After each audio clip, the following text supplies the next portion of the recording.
Olá, alunos dos 8º anos da Escola Inês Prado, tudo bem com vocês? Bom, aqui é a professora Ana Júlia, de Ciências, e eu trouxe novamente aqui uma apresentação, com slides a respeito dos conteúdos que estão disponíveis lá no aplicativo do 8º bloco de atividades, tá? Então, vamos começar.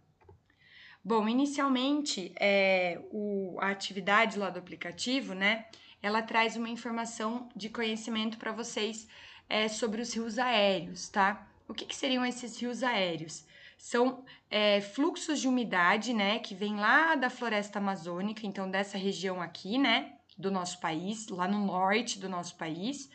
E esses fluxos de umidade, eles viajam, com o vento e acabam atingindo a região mais do interior do nosso país, provocando chuva nessas áreas, tá?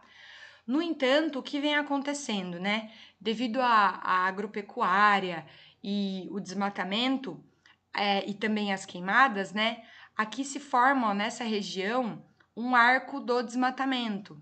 Então, isso acaba fazendo com que, a região do interior, que deveria receber a umidade vinda lá da floresta amazônica, ela acaba não recebendo. E por esse motivo, então, essa região, ultimamente, tem batido os recordes de calor, por conta das altas temperaturas, tá? E da baixa umidade. E aí, ó, se a gente sobrepor, então, as três imagens aqui, ó, do mapa, do nosso país, a gente consegue perceber que, justamente, essa atividade agropecuária, juntamente com o desmatamento e as queimadas, nessa região aqui, ó, estão impedindo, então, que esse fluxo de umidade chegue até a região mais do interior do país e, por esse motivo, então, as temperaturas ficam cada vez mais elevadas, Então, a gente consegue constatar aqui que o ciclo hidrológico do nosso país, ou seja, o regime de chuvas e até as reservas de água, disponíveis aí no nosso país, tem sofrido por conta dessa ação humana aqui, tá? Que impede, então, essa umidade de vir à região mais interiorana do país. E aí, se o ser humano, continuar desmatando a região amazônica, essa taxa de transpiração, da floresta, ela vai ser menor. E assim, a umidade presente nas massas de ar também vai ser menor e vai influenciar diretamente o regime de chuvas nas outras regiões do país, causando muita seca, que é algo que a gente já vem observando, Se vocês estão atentos aí aos noticiários, tem falado-se bastante sobre as queimadas no Pantanal. O Pantanal também é uma região mais do interior do país, E não tem chovido. Por conta disso é que tem tido muitas queimadas. Então, a gente já vê sinais, dessa ausência dos rios aéreos acontecendo aqui no nosso país. Climograma, pessoal, é um gráfico, tá? Com as informações sobre o clima de uma determinada região, que são coletados durante um longo período de tempo.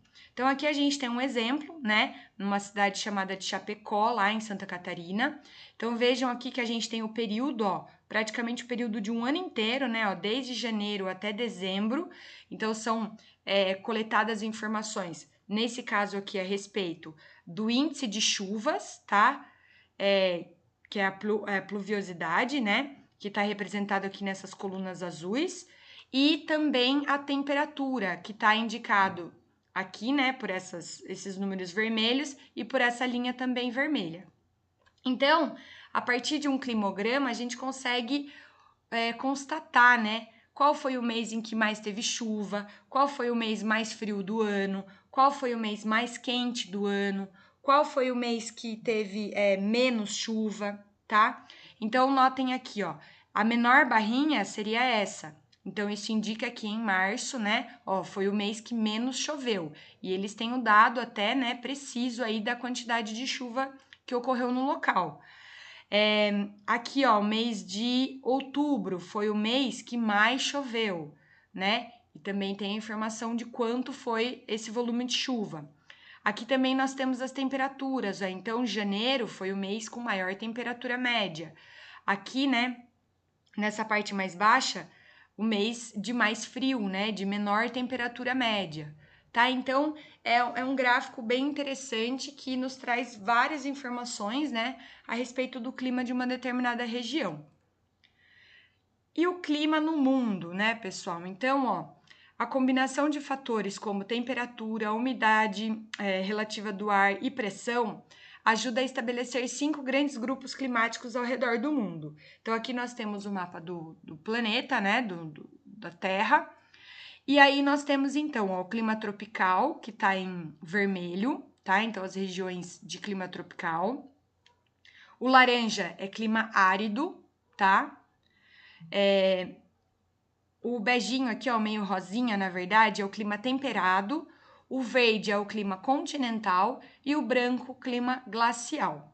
Qual é a característica de cada um desses climas? Então, aqui a gente tem, ó, algumas informações a respeito de cada um desses tipos de clima. Então, o equatorial, ó, ele apresenta temperaturas elevadas, pequena amplitude térmica, então, que é a diferença entre a maior e a menor temperatura registrada. E muita umidade, tá? Então chove bastante, com bastante precipitação de chuva.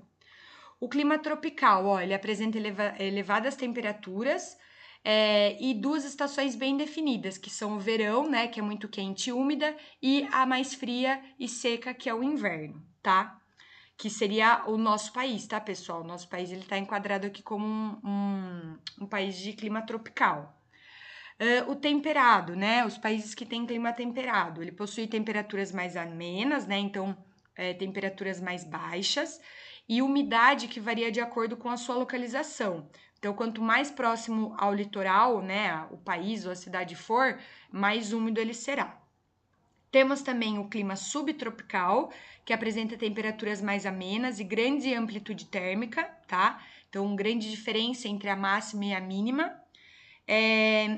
E temperaturas negativas no inverno, tá? E acima de 30 no verão. Então, são bem definidos mesmo essa variação de temperaturas no inverno e no verão. E o clima polar glacial, né? Que apresenta temperaturas baixas durante praticamente todo o ano, né? Que fica nos extremos do polo, né? Dos polos do planeta. E aí com médias anuais, ó, de menos 30 graus, tá? Então, temperaturas muito, muito baixas. E como que a gente consegue coletar os dados para ter as informações a respeito da previsão do tempo, tá? Então, basicamente, são 3 formas que os cientistas, né, e o pessoal que trabalha com o clima coletam esses dados. Então, pode ser através de satélites, tá? Que vão monitorar as movimentações de massas de ar. Pode ser a partir de navios, aviões ou balões meteorológicos, que também registram as condições do tempo nos continentes e nos oceanos, tá? Então, na parte terrestre como na parte marinha ali, né? Ele coleta esses dados.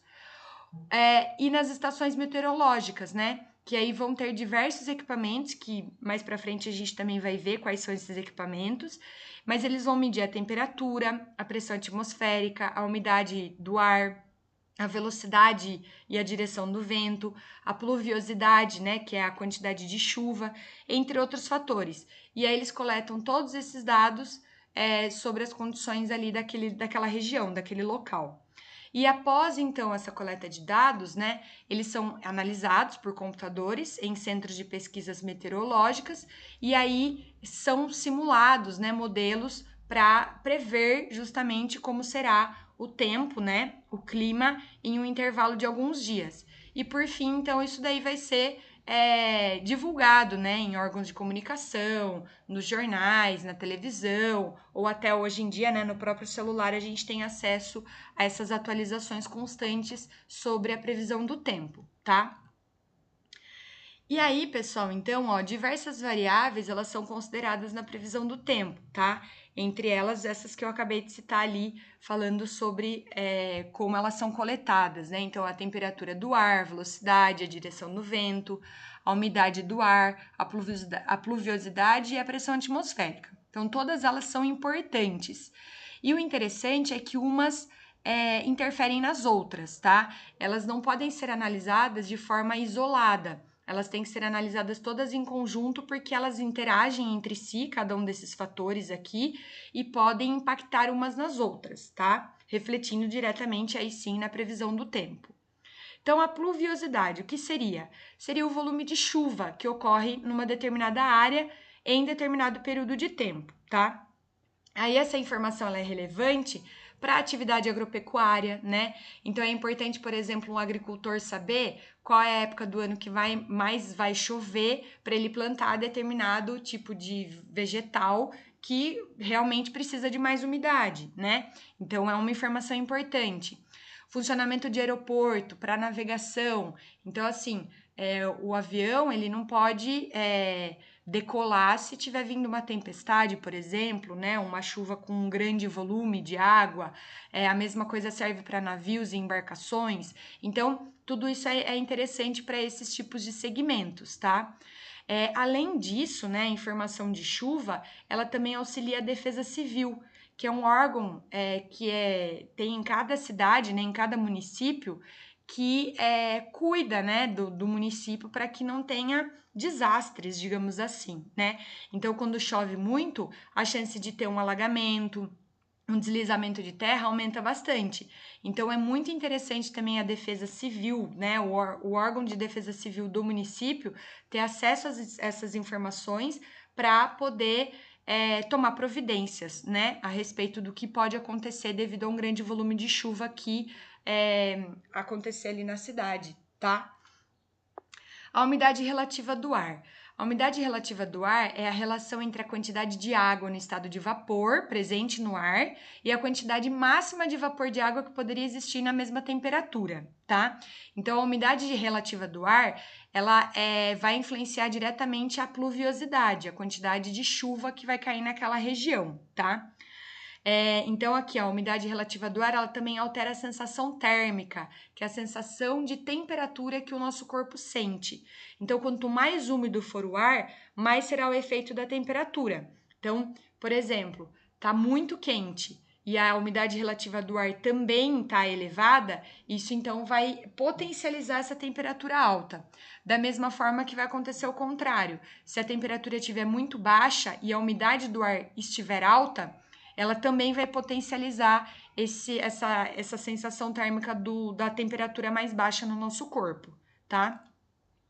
A temperatura do ar. Então, quando as temperaturas estão elevadas, a quantidade de água que passa para o estado de vapor é maior, né? Ela evapora com mais frequência. Então, isso também vai interferir na umidade relativa do ar e também no volume de chuvas, na pluviosidade, tá? E a temperatura do ar, ela também vai interferir na formação de ventos, né? E nas correntes desses ventos. Por quê?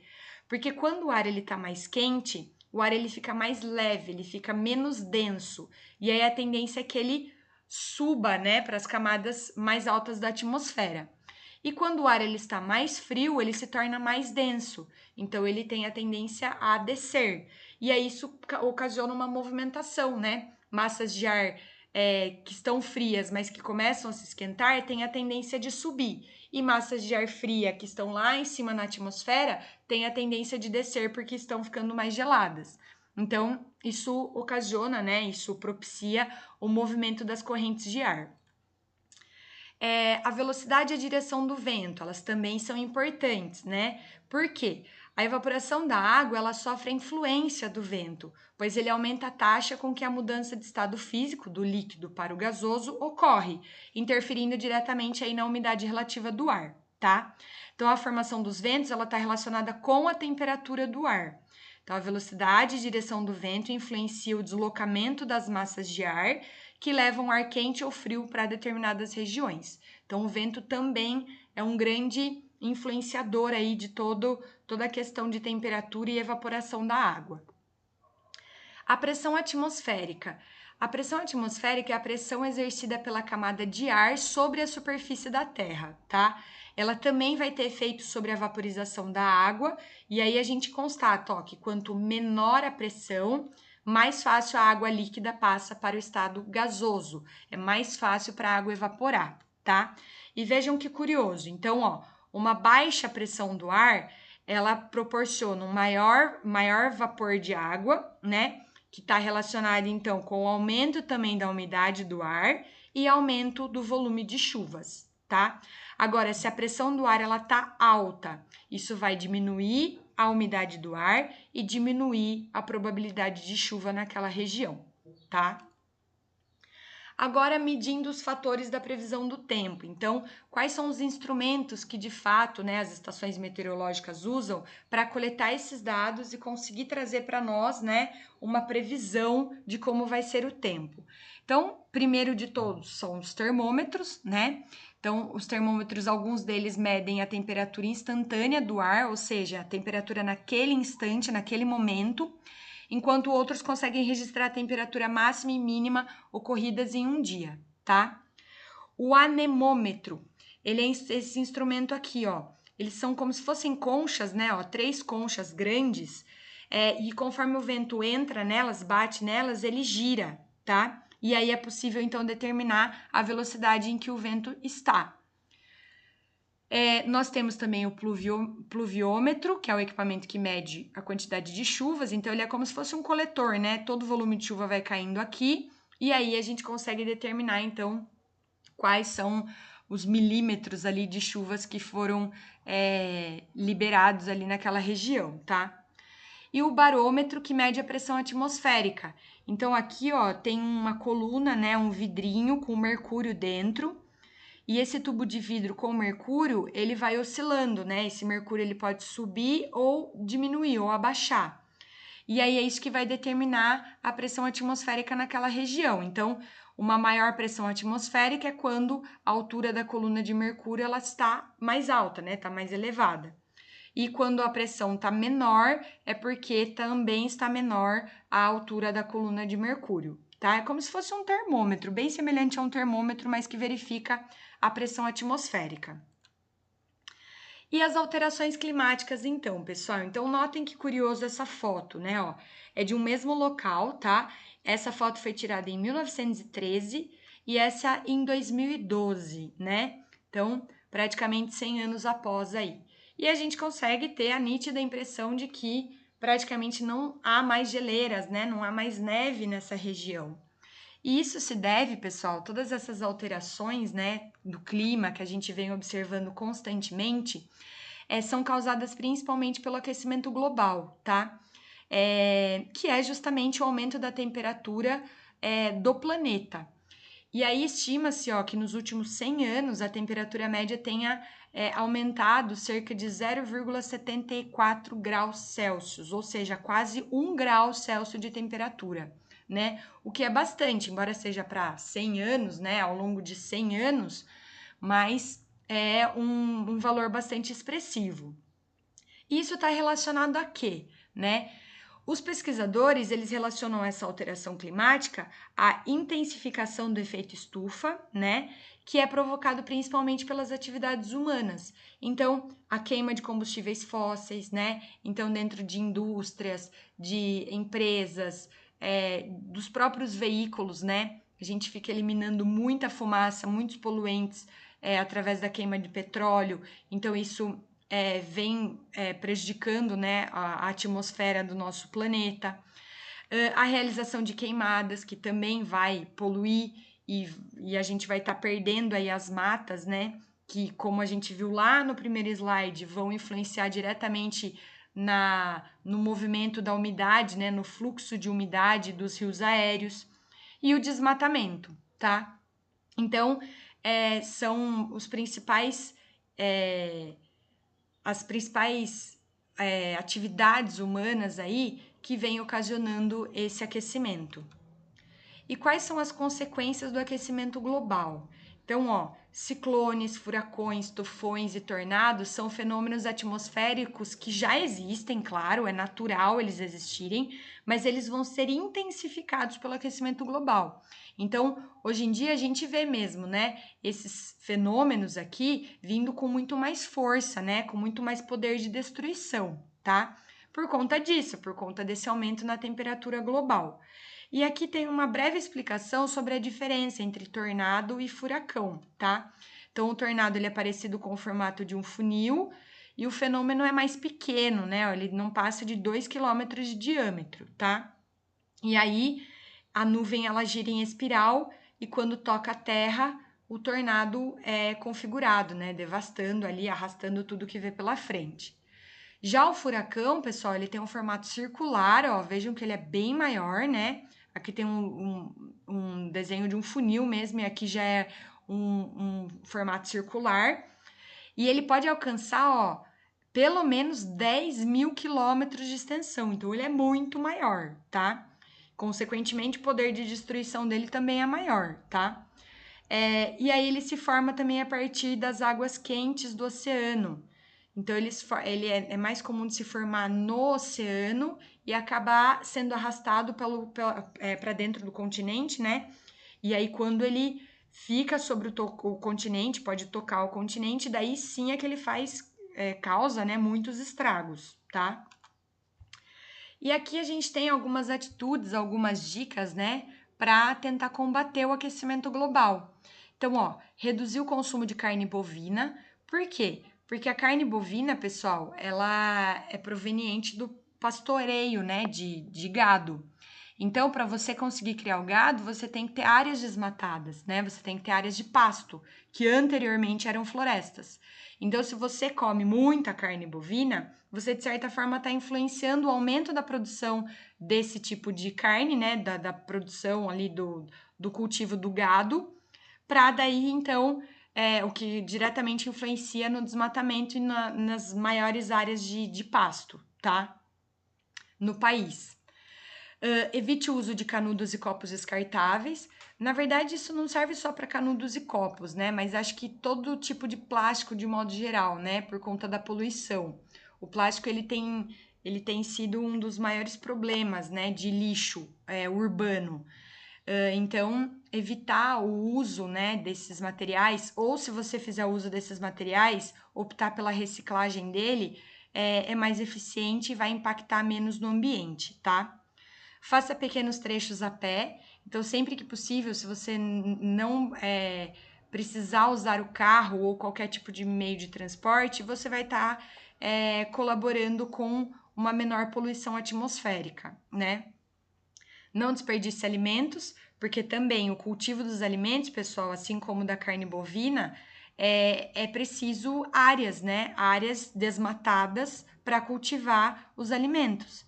Então, novamente, se você desperdiça muitos alimentos, você vai ter que comprar mais alimentos e a indústria que produz esses alimentos vai ter que produzir mais. Então, provavelmente vai necessitar de mais áreas desmatadas para esse cultivo, tá? Desligue a luz ao deixar um ambiente, né? Aqui é a questão relacionada mais à economia da energia, que também necessita, né, de usinas, de implantação de usinas. Aqui no nosso país, normalmente são usinas hidrelétricas, que também ocasionam um grande impacto ambiental. Então, economizar energia favorece também o ambiente, tá? E ajuda a combater o aquecimento global. Roupas de segunda mão, né? Comprar roupas de segunda mão, porque também a produção do tecido, da roupa, na indústria, né, do algodão aí, ela também exige um consumo intenso de água e de energia, né? Então, se você fizer uso aí de roupas, né, comprar roupas de segunda mão, você vai estar interrompendo, de certa forma, essa cadeia de produção. E reduz o volume do seu lixo, né? Quanto menos você produzir lixo, mais o ambiente vai agradecer com certeza, porque ele vai ser menos impactado com esse tipo de poluição, tá? E aí, então, para finalizar, vocês terão lá no aplicativo 10 questões, tá? De múltipla escolha para responder sobre essas atividades. E se vocês tiverem qualquer dúvida aí, vocês podem ir anotando essas dúvidas, que aí nos nossos plantões eu vou auxiliando vocês com relação ao esclarecimento dessas dúvidas, tá bom? Então, bons estudos, pessoal, e até a próxima!